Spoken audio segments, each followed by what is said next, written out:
Students, आज हम class 12th की एक पोएम लेके आए हैं जो कि poem number 4 A thing of beauty जिसका नाम है। ये पोएम क्लास 12th की है और फ्लैमिंगो बुक से ली गई है। और ये जो पोएम है, this poem a thing of beauty is written by John Keats. किसके द्वारा लिखी गई है? John Keats. जॉन कीट्स कौन है? जॉन कीट्स एक ब्रिटिश रोमांटिक पोइट है, एक ब्रिटिश के रोमांटिक कवि हैं।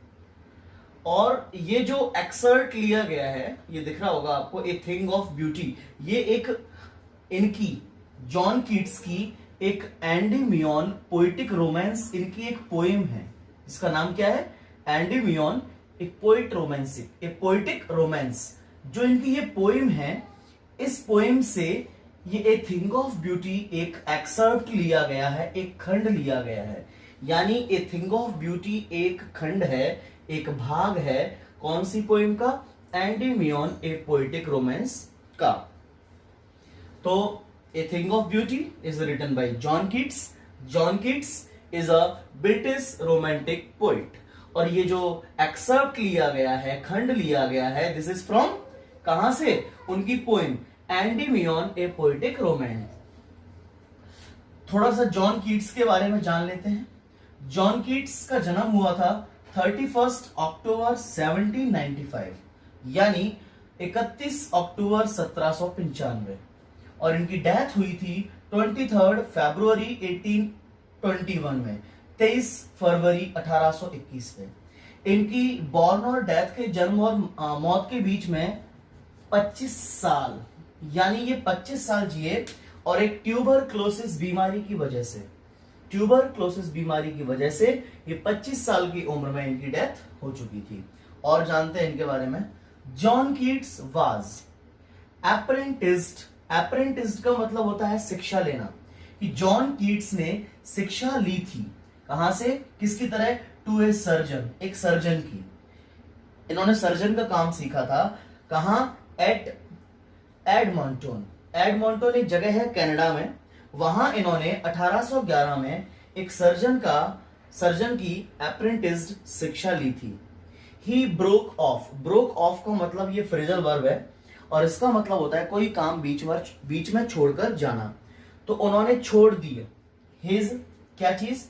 अप्रेंटिसशिप, यानी जो शिक्षा थी वो उन्होंने बीच में ही छोड़ दी। इन 1814 में, 1814 में, यानी उन्होंने एज अ सर्जन जो शिक्षा ली थी 1811 में, और 1814 में उन्होंने ब्रोक ऑफ उस शिक्षा को छोड़ दिया। एंड वेंट, और चले गए कहां?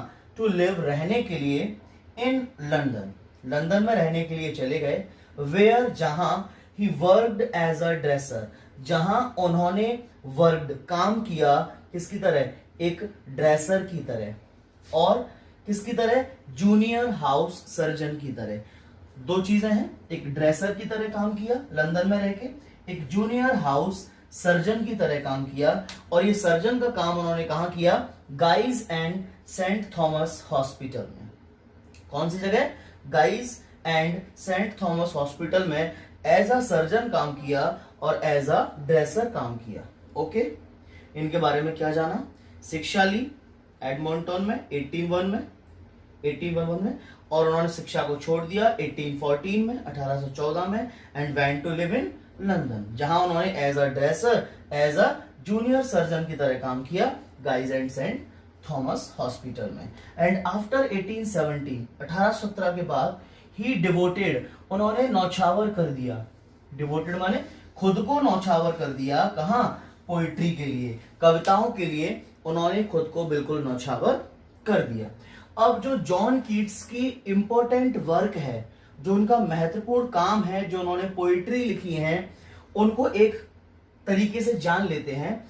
क्योंकि जॉन कीट्स के बारे में जानना क्यों जरूरी है? अगर आप ग्रेड 1 और ग्रेड 2 या टीचर की पोस्ट के लिए ट्राई करते हैं तो आपको इनके बारे में, क्योंकि एक ब्रिटिश रोमांटिक पोइट है, बहुत ही अच्छे कवि हैं, जानना जरूरी है। वहां से MCQs बन जाते हैं। चलिए, तो इनका इंपॉर्टेंट वर्क क्या है वो देख लेते हैं। ठीक है, तो आज उनकी हमने देखा कि उनकी फर्स्ट जो मैच्योर पोएम है, पहली मैच्योर पोएम है, वो थी sonnet on first looking into Chapman's Homer. ये इनकी फर्स्ट पोएम थी जो इन्होंने लिखी थी, मैच्योर पोएम, और ये 1816 में लिखी गई थी। कब लिखी गई थी? 1816 में लिखी गई थी। आगे देखिए, स्क्रीन पर आपको दिख रहा होगा ये जो इनके नोटेबल वर्क्स है, जो इन्होंने बहुत अच्छे पोएम लिखी हैं, उनमें फर्स्ट है हाइपेरियन, सेकंड है ode on a Grecian urn, third है la belle dame sans merci, fourth जो कि बहुत इंपॉर्टेंट है, हम पढ़ चुके हैं उनको, टू ऑटम, उसके बाद ऑन मेलानकोली, उसके बाद ऑडे टू साइके, उसके बाद लामिया, उसके बाद ऑडे टू ए नाइटिंगल, उसके बाद ऑन इंडोलेंस, उसके बाद on first looking into Chapman's Homer. ये सब उनके बहुत ही अच्छे वर्क्स हैं। अब इनकी हम पोएम पढ़ते हैं ए थिंग ऑफ ब्यूटी के बारे में।